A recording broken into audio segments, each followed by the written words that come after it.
पूरे देश को दहला देने वाले श्रद्धा मर्डर केस की पूरी सच्चाई आज इस वीडियो के जरिए आपको पता चलेगी। अपनी लिव इन पार्टनर का खून करके बॉडी के 35 टुकड़े करके पहले उसने कुछ दिन उन्हें फ्रिज में रखा और फिर दिल्ली के जंगलों में उन टुकड़ों को एक एक करके फेंक दिया।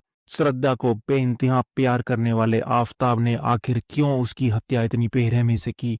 आखिर क्यों उसकी मोहब्बत इतनी नफरत में बदल गई? आफताब ने श्रद्धा के शव को ठिकाने कैसे लगाया और आफताब पुलिस की आंखों से कैसे बचा रहा? आइए जानते हैं श्रद्धा मर्डर केस के खौफनाक रहस्य के बारे में, इसलिए इस वीडियो को एंड तक जरूर देखना। श्रद्धा की फैमिली में उसके माता पिता के अलावा उसका एक छोटा भाई भी था। श्रद्धा के माता पिता 2016 से ही अलग रह रहे थे। माँ के साथ श्रद्धा और उसका भाई रहता था और पिता अपनी माँ के साथ रहते थे। श्रद्धा के अपने पिता से रिश्ते अच्छे नहीं थे। श्रद्धा का पूरा नाम श्रद्धा वॉकर था। श्रद्धा का परिवार महाराष्ट्र के पालगढ़ में रहता था। श्रद्धा अपनी माँ को फाइनेंशियली सपोर्ट करने के लिए पढ़ाई पूरी करने के बाद मुंबई शिफ्ट हो जाती है। श्रद्धा मलाड में अपने दोस्त के पास रहकर नौकरी तलाश करती रहती है। कुछ दिन नौकरी तलाशने के बाद श्रद्धा की एक मल्टीनेशनल कंपनी में कॉल सेंटर में जॉब लग जाती है। कुछ महीने नौकरी करने के बाद श्रद्धा एक डेटिंग ऐप पर अपनी प्रोफाइल बनाती है। कुछ दिनों बाद उसी डेटिंग ऐप पर श्रद्धा की दोस्ती आफताब नाम के लड़के से हो जाती है।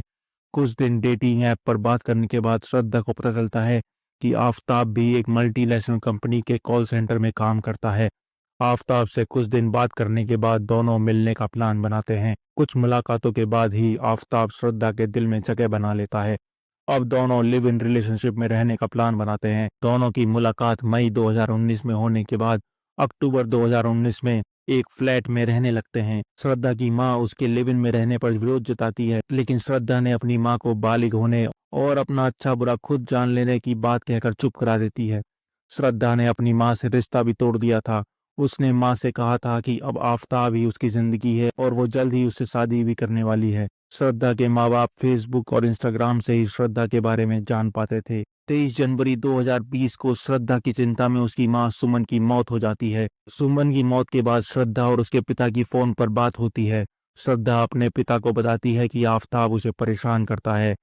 श्रद्धा के फादर के अकॉर्डिंग आफताब श्रद्धा को मारता था और उसकी सैलरी से अपने लिए गांजा खरीदता था। श्रद्धा आफताब के साथ रहने के बावजूद घर का ज्यादातर खर्च श्रद्धा ही उठाती थी। श्रद्धा ही नौकरी करती थी और आफताब ज्यादातर टाइम घर में ही बिताता था। श्रद्धा ने अपने फादर को सभी सोशल नेटवर्किंग साइट से ब्लॉक कर रखा था, लेकिन अपनी माँ के मरने के बाद उसने अपने फादर को अनब्लॉक कर दिया था। श्रद्धा के फादर उसके इंस्टाग्राम पोस्ट के जरिए ही श्रद्धा की गतिविधियों को जान पाते थे। श्रद्धा के स्टेटस से श्रद्धा के फादर को यही लगता था कि वो ठीक नहीं है। हमें अब आफताब के बारे में भी जानना चाहिए। आफताब का पूरा नाम आफताब आमीन पूनावाला है। आफताब का परिवार महाराष्ट्र के वसई में रहता है। आफताब एक शिया मुस्लिम कम्युनिटी को बिलोंग करता है। आफताब ने होटल मैनेजमेंट का कोर्स कर रखा था। आफताब ने मुंबई के एक 5 स्टार होटल में शेफ की भी ट्रेनिंग हासिल की हुई थी। अपने सोशल मीडिया अकाउंट पर आफताब ने फूड ब्लॉगिंग के कई फोटोज और वीडियो शेयर किए हुए हैं। आफताब श्रद्धा से पहले भी कई लड़कियों के साथ रिलेशनशिप में रह चुका था। आफताब डेटिंग एप्स पर भी काफी एक्टिव था। अपनी मदर की डेथ के बाद श्रद्धा आफताब के बहुत क्लोज आ चुकी थी। श्रद्धा ने आफताब को डेटिंग एप्स पर दूसरी लड़कियों से बात करते हुए पकड़ लिया था, जिसके बाद आफताब ने श्रद्धा से माफी भी मांगी थी। आफताब ऑफिस में कई लड़कियों से बात करता था, जो श्रद्धा को बिल्कुल भी अच्छा नहीं लगता था। श्रद्धा आफताब को ऑफिस में ही कई बार टोकती थी, जो आफताब को पसंद नहीं आता था और दोनों के खूब झगड़े होते थे। श्रद्धा हर बार आफताब को माफ कर दी जा रही थी। आफताब के परिवार वालों को यह पता चल चुका था कि उनका बेटा एक हिंदू लड़की के साथ लिव इन में रह रहा है। उन्होंने आफताब से घर वापस आने को कहा और यह रिश्ता खत्म करने को कहा था। आफताब और श्रद्धा दोनों के परिवार वालों के मना करने के बाद दोनों दिल्ली शिफ्ट होने का प्लान करते हैं। दिल्ली शिफ्ट होने से पहले दोनों हिमाचल घूमने गए थे। दोनों ने अपनी सेविंग के पैसों से दिल्ली में शिफ्ट होने का डिसीजन ले लिया। साल 2022 में आफताब और श्रद्धा दिल्ली शिफ्ट हो जाते हैं। कुछ दिन पहाड़गंज के एक होटल में रुकने के बाद दोनों छतरपुर में एक किराए का फ्लैट ले लेते हैं। दिल्ली में आकर दोनों के बीच लड़ाइयां फिर शुरू हो जाती हैं। श्रद्धा ने आफताब से शादी के बारे में पूछा और आफताब ने फिर से शादी का इनकार कर दिया। आफताब श्रद्धा के साथ बस लिव इन में ही रिश्ता बनाना चाहता था। दिल्ली में आकर ज्यादातर खर्चा श्रद्धा ही उठा रही थी। 18 मई 2022 खाना खाने के बाद आफताब और श्रद्धा के बीच फिर से लड़ाई हो जाती है। इस बार ये लड़ाई मारपीट तक पहुंच गई थी। आफताब ने पुलिस को बताया कि श्रद्धा की शादी करने के जोर देने पर आफ्ताब का गुस्सा इस बार बहुत ज्यादा बढ़ गया था। आफ्ताब ने श्रद्धा के गले को जोर से दबाए रखा और तब तक दबाया जब तक श्रद्धा की जान नहीं चली गई। गुस्से से बाहर आने के बाद अब आफ्ताब घबरा गया था। उसे समझ नहीं आ रहा था कि अब उसे क्या करना चाहिए। आफ्ताब ने जिस कमरे में श्रद्धा को मारा था उसने वो कमरा बंद कर दिया और दूसरे कमरे में जाकर सो गया। अगले दिन आफ्ताब मार्केट जाकर एक फ्रिज, एक आरी, पॉलिथीन बैग, एक बैकपैक, कई रूम फ्रेशनर और कुछ केमिकल्स अलग अलग दुकानों से लेकर अपार्टमेंट पर आ जाता है। अपार्टमेंट आकर श्रद्धा की लाश को बाथरूम में घसीटता है और आरी से उसकी बॉडी के कई टुकड़े करता है।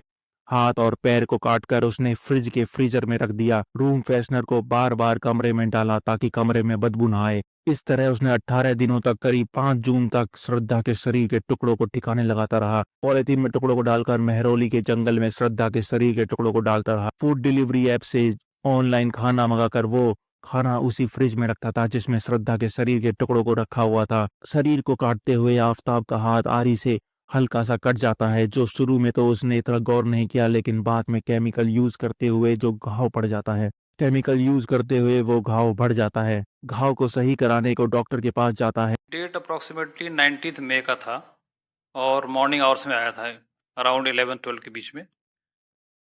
ही was lying in the casualty. My compounder came to me, he said, doctor साहब एक पेशेंट लेटा हुआ है, उसको एक थोड़ा छोटा सा कट लगा हुआ है, तो सुपरफिशियल इंजरी है। तो मैं गया वहाँ पे, उसको देखा, मैंने पूछा कैसे कट हुआ ये, तो बोला कि मैं फ्रूट कट कर रहा था और ये मेरी नाइफ स्लिप कर गई और ये कट हुआ है। तो देखने में जो वुंड था वो क्लीन था, इन साइज था, बिल्कुल मतलब क्लीन इन साइज वुंड। ऐसा लग रहा था कुछ शार्प वेपन से हुआ है ये। मैंने पूछा कोई लड़ाई झगड़ा हुआ, मारपीट कहीं हुई है, कहीं चाकूबाजी कुछ हुई है? बोला नहीं डॉक्टर साहब, ऐसा नहीं है, ये एक्सीडेंटल कट हो गया। फिर बातों बातों में उसने बताया कि मैं actually I am not from Delhi, I am from Mumbai. मैंने asked him why did you move to Delhi? तो फिर बताया उसने बाद में कि डॉक्टर साहब वहाँ पे, यहाँ पे आईटी सेक्टर काफ़ी अच्छा है और सैलरी काफ़ी अच्छी मिलती है दिल्ली में, तो मैं उधर से इधर आया जी। हूँ। तो पुलिस ने ये भी कहा है कि वो पूछताछ के दौरान हिंदी में बात नहीं कर रहे हैं आफ्ताब, वो सिर्फ अंग्रेजी में बात कर रहे हैं। क्या यहाँ भी ऐसा ही था? यहाँ पर भी सिर्फ इंग्लिश से बात कर रहा था वो। मैंने जानने की कोशिश करी हिंदी क्यों नहीं बोल रहा है, या तुमको हिंदी नहीं आती है, तो वो शायद ज़्यादातर इंग्लिश में कंफर्टेबल था वो।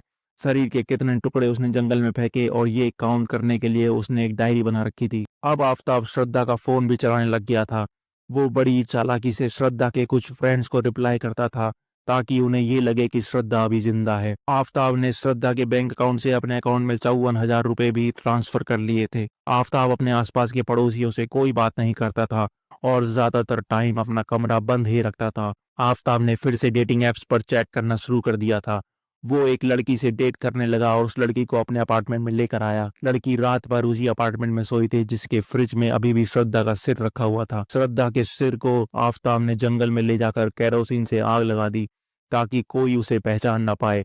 उसने उसका सिर जमीन में गाड़ दिया और वापस अपने अपार्टमेंट में आकर रहने लगा। आफ्ताब ने श्रद्धा का फोन मुंबई में जाकर स्विच ऑफ किया और वहीं फेंक दिया। श्रद्धा के परिवार वालों ने श्रद्धा से कांटेक्ट करने की बहुत कोशिश की, लेकिन उनका कोई कांटेक्ट ना होने पर वो लोग परेशान होने लगे। अब श्रद्धा के सोशल नेटवर्किंग साइट पर भी कोई पोस्ट नहीं आ रहे थे, जिससे उसके फादर को टेंशन होने लगी, क्योंकि उन्हीं पोस्ट से वो श्रद्धा की खोज खबर लेते थे। श्रद्धा के भाई ने उनके कॉमन फ्रेंड से बात की तो पता चला कि उसके फ्रेंड्स से भी श्रद्धा की 2 महीने से बात नहीं हो पाई थी। अब श्रद्धा के फादर और भाई को कुछ अनहोनी होने का शक हुआ, जिसके बाद मुंबई में गुमशुदगी की शिकायत दर्ज कराई गई और दिल्ली में आकर कंप्लेंट की। दिल्ली पुलिस ने श्रद्धा के ऑफिस में जाकर श्रद्धा का एड्रेस निकाला। एड्रेस पर पहुंचकर उन्हें वहां आफ्ताब मिलता है। आफ्ताब पुलिस को बताता है कि अब श्रद्धा उसके साथ नहीं रहती है। उसने पुलिस को बताया कि श्रद्धा अपने आशिक के साथ उसे छोड़कर जा चुकी है। पुलिस के साथ आफ्ताब सिर्फ इंग्लिश में ही बात कर रहा था। पुलिस ने आफ्ताब को इनोसेंट समझते हुए उसके साथ पूछताछ करना बंद कर दिया। श्रद्धा के फादर आखिरकार 9 नवंबर को दिल्ली आ जाते हैं और श्रद्धा की मिसिंग कंप्लेंट दर्ज करवाते हैं। श्रद्धा के फादर ने पुलिस को आफ्ताब पर शक होने की बात कही। पुलिस फिर से आफ्ताब से पूछताछ करती है, पर आफ्ताब फिर से पुलिस को रिक्वेस्ट करते हुए इतना ही कहता है कि उसे श्रद्धा के बारे में कुछ नहीं पता है। आफ्ताब ने पुलिस को बताया कि वो भी श्रद्धा को 18 मई से लगातार कॉल कर रहा है और वो उसका फोन नहीं उठा रही है। लेकिन पुलिस ने जब आफ्ताब की कॉल डिटेल्स चेक करी तो आफ्ताब ने एक बार भी श्रद्धा को कॉल नहीं किया था, जिससे पुलिस को आफ्ताब पर शक होने लगता है। पुलिस आफ्ताब को पुलिस स्टेशन ले जाती है और थोड़ा सख्त लहजे में श्रद्धा के बारे में पूछती है। आफ्ताब घबरा जाता है और श्रद्धा को मारने की पूरी कहानी वो पुलिस को बता देता है। पुलिस अब सबूतों को जुटाने में लग जाती है। पुलिस आफ्ताब को लेकर श्रद्धा के बॉडी पार्ट्स को ढूंढने के लिए आफ्ताब द्वारा बताई गई जगह पर सर्च ऑपरेशन करती है, जहां से उन्हें लगभग 13 हड्डियां मिलती हैं। पुलिस ने आफ्ताब से श्रद्धा के कपड़ों के बारे में भी पूछा तो आफ्ताब ने बताया कि उसने उसके कपड़े कूड़ा उठाने वाली गाड़ी में डाल दिए थे। जिस फ्रिज में श्रद्धा के बॉडी पार्ट्स रखे थे, उस फ्रिज को भी केमिकल से साफ कर दिया था। आफ्ताब के श्रद्धा को मारने के कबूलनामे के बावजूद पुलिस को जुर्म साबित करने के लिए सबूतों की जरूरत होगी। The Shraddha murder case, we are being told that 54,000 rupees were transferred online from Shraddha's bank account to Aftab's account. The location of the phone at that point of time during the transfer of this amount was Chhatarpur. So this is when the exact online transaction took place, the location being Chhatarpur. Now, what raised suspicion is that Aftab was exposed because of this very lie. क्योंकि अगर Aftab court में अपने बयान से पलट जाता है तो वो पुलिस पर इल्जाम लगा सकता है और वो पुलिस पर ही ब्लेम कर सकता है कि पुलिस ने जबरदस्ती उससे बयान दिलवाया है। इसलिए सबूतों का मिलना बहुत जरूरी है ताकि श्रद्धा को इंसाफ मिल सके। आप कमेंट बॉक्स में जरूर बताएं कि ऐसे क्राइम के लिए अपराधी को क्या सजा मिलनी चाहिए।